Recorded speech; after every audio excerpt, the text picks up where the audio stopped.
Indian Flavours. இன்னைக்கு நம்ம பார்க்க போற ரெசிபி தக்காளி குழம்பு.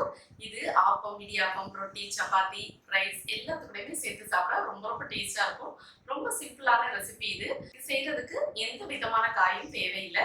ரொம்ப சிம்பிளா பண்ணி முடிச்சிடலாம். ஸோ எப்படி பண்றதுன்னு பார்க்கறதுக்கு முன்னாடி என்னோட சேனலை இன்னைக்கு எதுவும் சப்ஸ்கிரைப் பண்ணலன்னா மறக்காம சப்ஸ்கிரைப் பண்ணிக்கோங்க. கூடவே பக்கத்துல இருக்க பெல் ஐக்கனையும் கிளிக் பண்ணிக்கோங்க. அப்பதான் புது வீடியோஸ் எல்லாம் மிஸ் பண்ணாம பார்க்க முடியும். இப்போ வாங்க தக்காளி குழம்பு பண்றதுக்கு தேவையான பொருட்கள் எதுலன்னு பார்த்துக்கலாம். 3 மீடியம் சைஸ் நாட்டு தக்காளி பொடியை கட் பண்ணி எடுத்து வச்சிருக்கேன். ஒரு மீடியம் சைஸ் பெரிய வெங்காயம் பொடியை கட் பண்ணி எடுத்து வச்சிருக்கேன். கூடவே ஒரு சின்ன பச்சை மிளகாயும் எடுத்துருக்கேன். 1 டீஸ்பூன் மிளகாய்த்தூள், 1 டீஸ்பூன் மல்லித்தூள், 1/4 டீஸ்பூன் மஞ்சள் தூள், தாளிக்கிறதுக்காக 3 டேபிள் ஸ்பூன் நல்லெண்ணெய், 1/4 டீஸ்பூன் கடுகு, 1/2 டீஸ்பூன் உளுந்தம்பருப்பு, கொஞ்சம் கருவேப்பிலை, அரைக்கிறதுக்காக 1/4 கப் துருவின தேங்காய், 1 டீஸ்பூன் கடலைப்பருப்பு, 1/2 டீஸ்பூன் சோம்பு எடுத்து வச்சுருப்பேன். தேவையான அளவு உப்பு.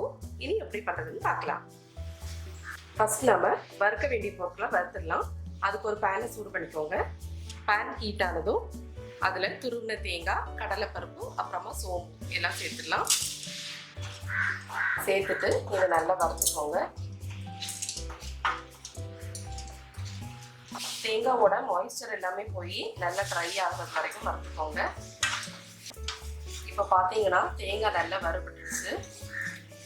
இப்போ பார்த்தீங்கன்னா தேங்காவோட மாய்ஸ்சர்லாம் போய் நல்லா ட்ரை ஆயிடுச்சு.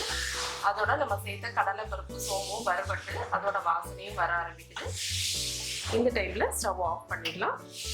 இது நல்லா ஆறட்டும். உளுந்தம்பருப்பு செவந்ததும் கருவேப்பிலை ஆட் பண்ணிக்கோங்க. இப்போ இதுக்கு கூட நம்ம நறுக்கி வச்சுக்கிற வெங்காயம், பச்சை மிளகாய் ஆட் பண்ணிடலாம். வெங்காயம் ஆட் பண்ணிட்டு நல்லா வதக்கி விட்டுக்கோங்க.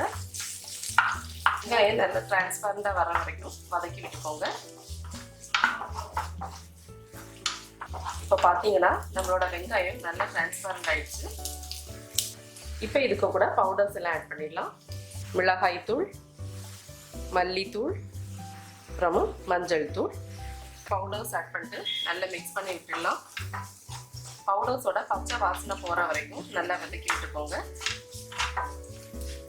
பவுடர்ஸ் எல்லாம் சேர்த்த உடனே ஒரு நல்ல வாசனை கிடைக்கும். மிளகாய்த்தூள் உங்களோட காரத்துக்கு ஏற்ப ஆட் பண்ணிக்கோங்க. பவுடர்ஸோட பச்சை வாசனை எல்லாமே போயிடுச்சு. இப்போ இதுக்கு கூட நம்ம நறுக்கி வச்சிருந்த தக்காளி ஆட் பண்ணிடலாம். தக்காளி ஆட் பண்ணிட்டு நல்லா மிக்ஸ் பண்ணி விட்டுடுங்க.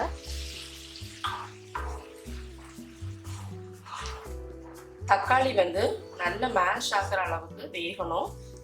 அதனால இதை கொஞ்ச நேரம் க்ளோஸ் பண்ணி வச்சு வேக விட்டுடலாம்.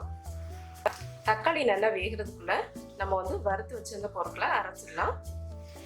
இதுக்கு கூட கொஞ்சம் தண்ணி சேர்த்து நல்ல ஃபைன் பேஸ்ட்டாக அரைச்சி எடுத்துக்கோங்க. இந்த மாதிரி ஃபைன் பேஸ்ட்டாக அரைச்சி எடுத்துக்கோங்க. இப்போ கொஞ்ச நேரம் நல்லா வேக விட்டாச்சு. ஓப்பன் பண்ணலாம்.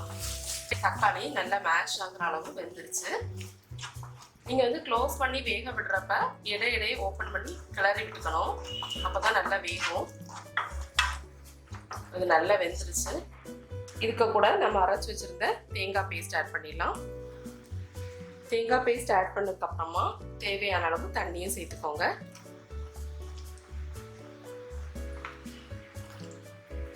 நல்லா மிக்ஸ் பண்ணி விட்டுக்கோங்க. இப்போ இதுக்கு கூட நம்ம தேவையான அளவு உப்பு சேர்த்துடலாம். இது கொஞ்ச நேரம் நல்லா கொதிக்கட்டும். இப்போ நம்மளோட தக்காளி குழம்பு நல்லா கொதிக்க ஆரம்பிச்சிருச்சு. இது கொஞ்ச நேரம் நல்லா கொதிக்கட்டும். அப்போதான் நம்ம சேர்த்த தேங்காய் பேஸ்டோட பச்சை வாசனை எல்லாமே போகும். இப்போ நம்மளோட தக்காளி குழம்பு கொஞ்ச நேரம் நல்லா கொதிச்சாச்சு. இந்த மசாலாவோட பச்சை வாசனை எல்லாமே போயிடுச்சு. இப்போ நம்ம ஸ்டவ்வை ஆஃப் பண்ணிடலாம். ஸோ ஃப்ரெண்ட்ஸ், நம்மளோட சுவையான ரொம்ப ஈஸியாக பண்ணக்கூடிய தக்காளி குழம்பு சூப்பராக ரெடி ஆயிடுச்சு.